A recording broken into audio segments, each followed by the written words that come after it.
introduction, I'd like to make a statement on the agreement reached in Brussels last week.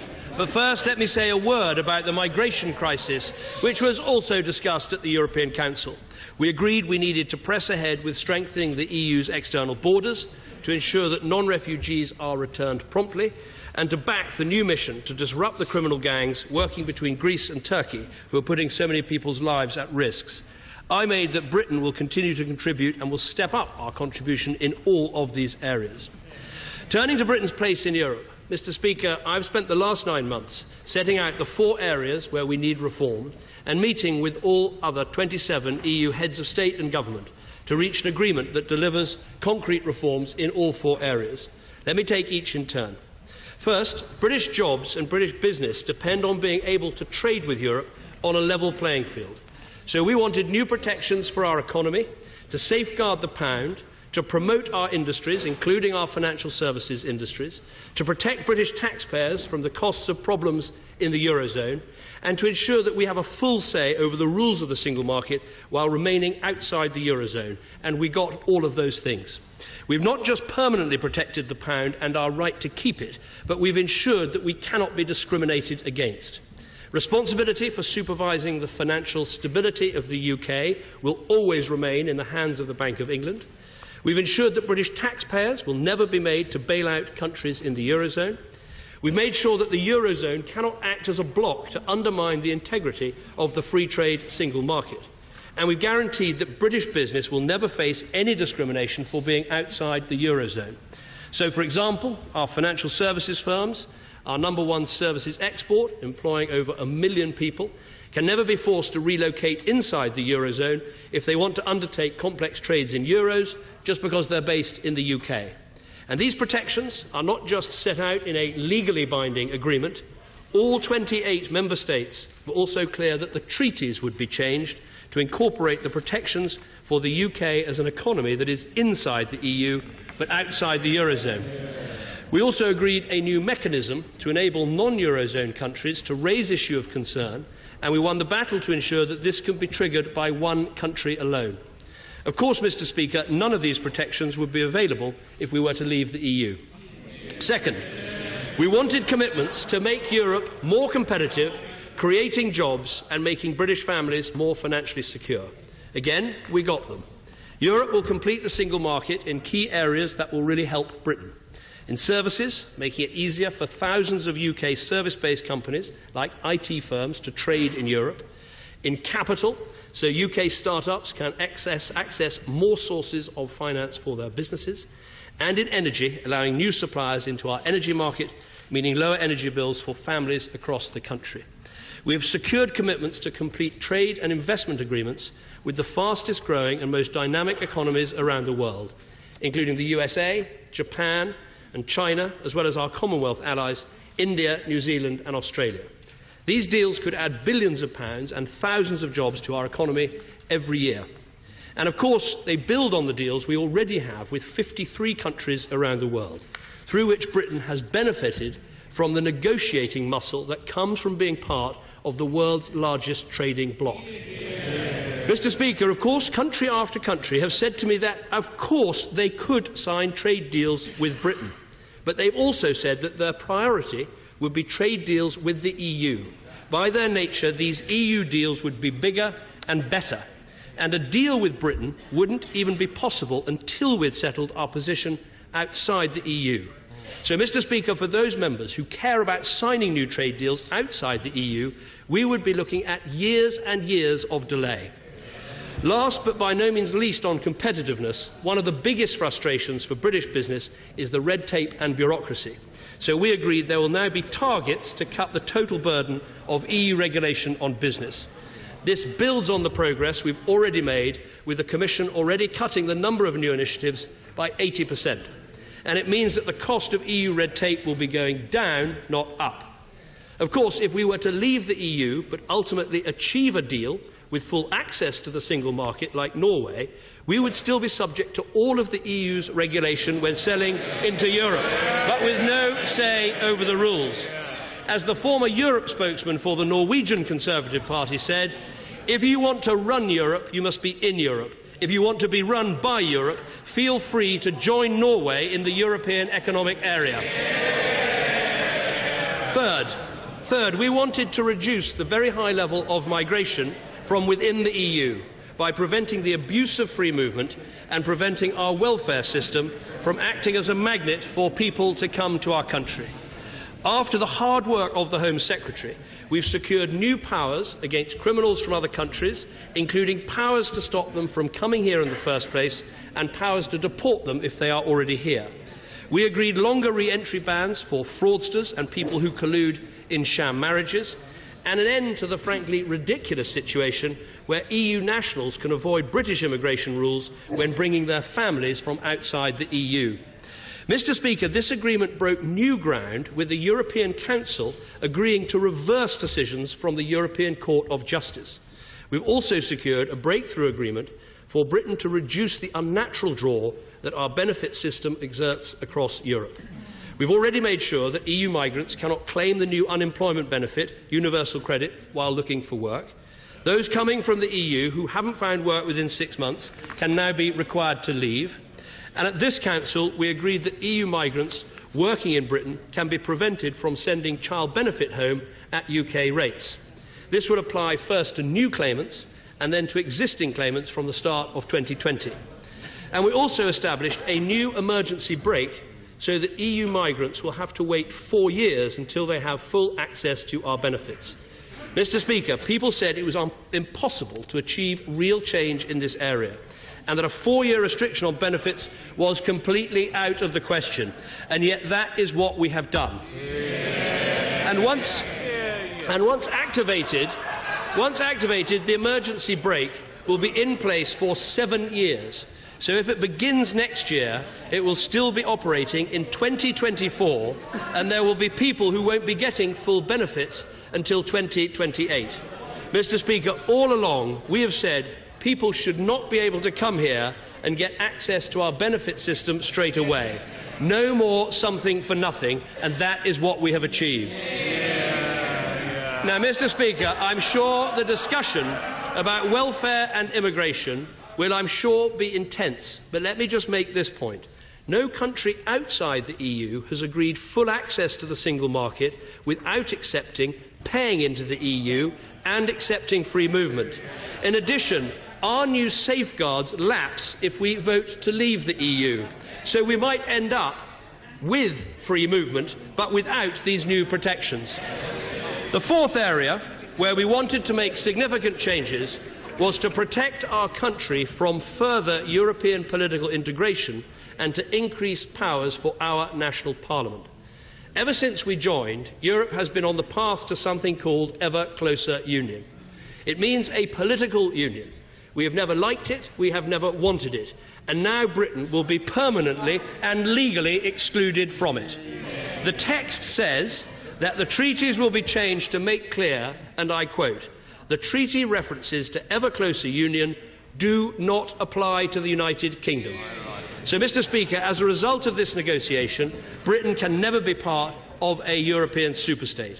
The Council also agreed that ever closer union, which has been referred to in previous judgments from the European Court of Justice, does not offer a legal basis for extending the scope of any provisions of the treaties or EU secondary legislation.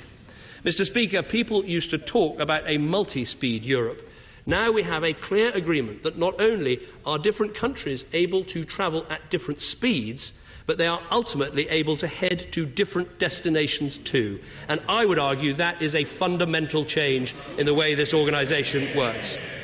We've also strengthened the role of this House and all national parliaments. We've already passed a Referendum Act to make sure that no powers can be handed to Brussels without the explicit consent of the British people in a referendum. And now, if Brussels comes up with legislation we don't want, we can get together with other parliaments and block it with a red card. And we have a new mechanism, finally, to enforce the principle that, as far as possible, powers should sit here in Westminster, not in Brussels. So every year, the European Union now has to go through the powers they exercise and work out which are no longer needed and should be returned to nation-states.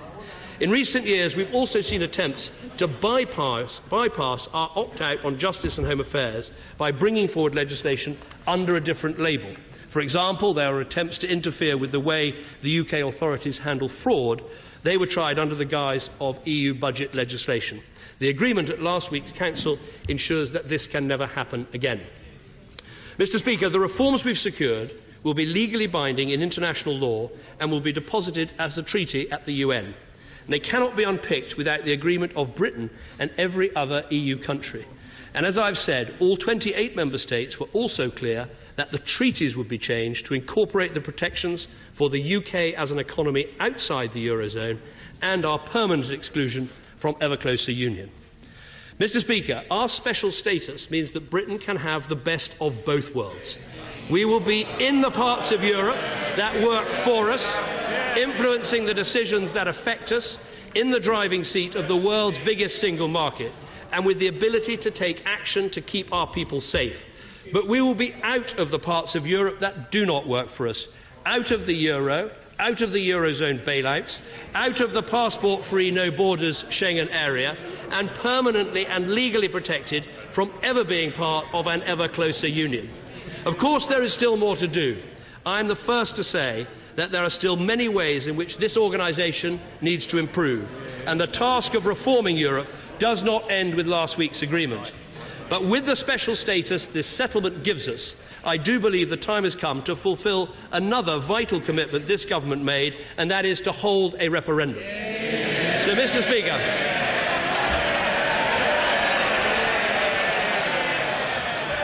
Speaker, I am today commencing the process set out under our Reformation Act to propose that the British people decide our future in Europe through an in-out referendum on Thursday, the 23rd of June. The Foreign Secretary has laid in both houses a report setting out the new settlement the government has negotiated. This fulfils the duty to publish information set out in Section 6 of the European Union Referendum Act, and as the Cabinet agreed on Saturday, the government's position will be to recommend that Britain remains in a reformed European Union. Now, Mr. Speaker, this is a vital decision for the future of our country, and I believe we should also be clear that it is a final decision. An idea has been put forward that if the country votes to leave, we could have a second renegotiation and perhaps another referendum. Mr. Speaker, I won't dwell on the irony that some people who want to vote to leave apparently want to use a leave vote to remain, but such an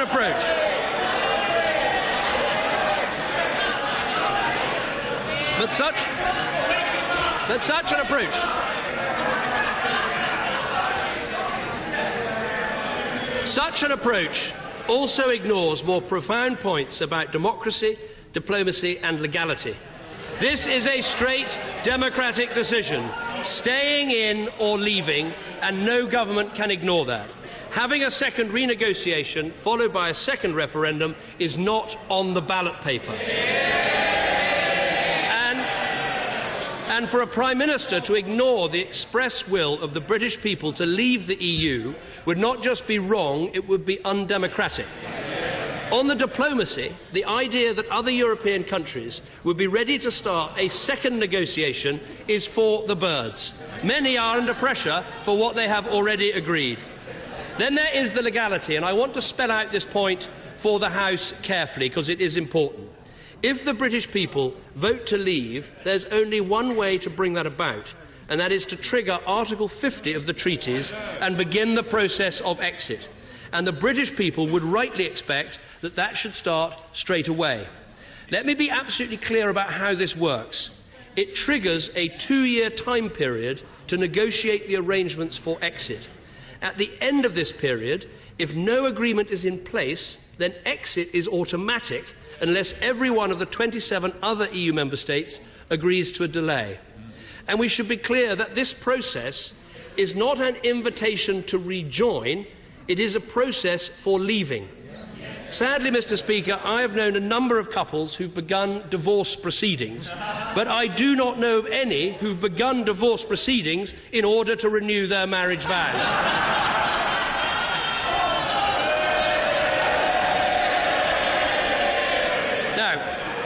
want to just... Let me explain. I want to explain what happens with Section 50. We should also be clear. What would happen if that deal to leave wasn't done within 2 years? Our current access to the single market would cease immediately after 2 years were up. Our current trade agreements with 53 countries around the world would lapse. This cannot be described as anything other than risk, uncertainty and a leap in the dark that could hurt working people in our country for years to come. And this is not some theoretical question. This is a real decision about people's lives. When it comes to people's jobs, it is simply not enough to say it will be all right on the night and we will work it out. And I believe that in the weeks to come we need to properly face up to the economic consequences of a choice to leave. Mr. Speaker, I believe that Britain will be stronger, safer and better off by remaining in a reformed European Union. Stronger because we can play a leading role in one of the world's largest organisations from within, helping to make the big decisions on trade and security that determine our future. Safer because we can work with our European partners to fight cross-border crime and terrorism. And better off because British business will have full access to the free trade single market, bringing jobs, investment and lower prices. Mr. Speaker, there will be much debate about sovereignty, and rightly so. To me, what matters most is the power to get things done for our people, for our country and for our future. Leaving the EU may briefly make us feel more sovereign, but would it actually give us more power, more influence and a greater ability to get things done? If we leave the EU, will we have the power to stop our businesses being discriminated against? No. Will we have the power to insist that European countries share with us their border information so we know what terrorists and criminals are doing in Europe? No, we won't. Will we have more influence over the decisions that affect the prosperity and security of British families? No, we won't. We are a great country, and whatever choice we make, we will still be great. But I believe the choice is between being an even greater Britain inside a reformed EU or a great leap into the unknown. The challenges facing the West today are genuinely threatening. Putin's aggression in the east, Islamist extremism to the south. In my view, this is no time to divide the West. When faced with challenges to our way of life, our values and our freedoms, this is a time for strength in numbers. And Mr. Speaker, let me end by saying this. I am not standing for re-election. I have no other agenda. I have no other agenda than what is best for our country. I'm standing here telling you what I think. My responsibility as Prime Minister is to speak plainly about what I believe is right for our country. And that is what I will do every day for the next 4 months. And I commend this statement to the House.